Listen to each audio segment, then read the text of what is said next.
Hi everyone, Dr. Remy from Walkaway Back Pain with another quick tip to help you both relieve and prevent lower back pain simply by changing the way you walk. Today's quick tip, the collarbone lift.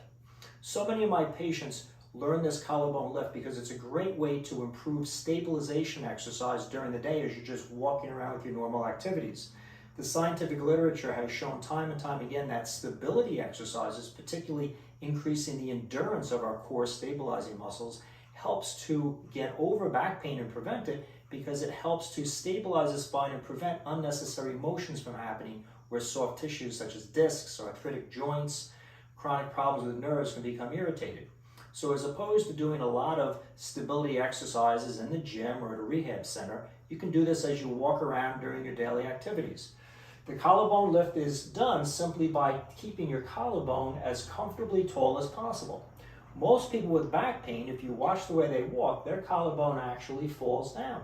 They have a tendency to look at the ground in front of them and they slump their upper bodies.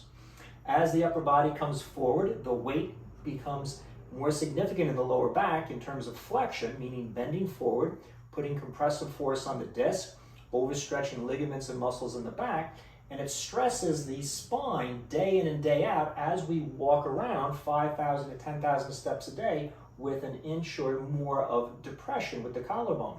However, if we use the collarbone in an elevated fashion and you put your hand on your lower abdomen, that is underneath your belly button, what you'll notice is as the collarbone lifts up, your lower abdomen naturally draws inwards towards your spine, away from your hand. That's significant because it's telling you that your transverse abdominus, one of the lowest core muscles, the deepest abdominal muscle, is starting to contract. It's drawing in the lower abdomen.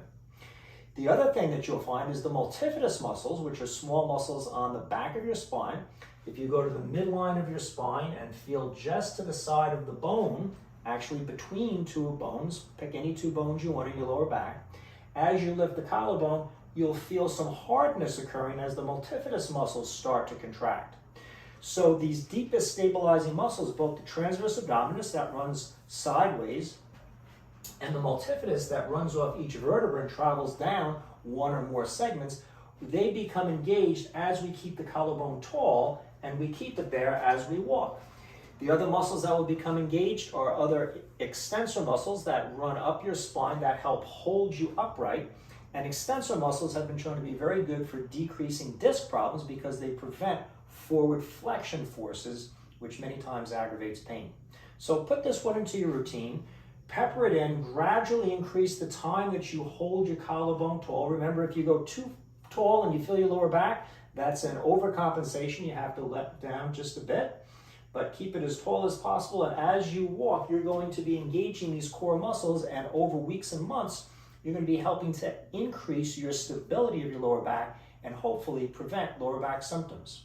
Interested in learning more tips and exercise programs of how to change your body mechanics to help support lower back healing and prevent pain? Check out our programs and more exercises available at walkawaybackpain.com.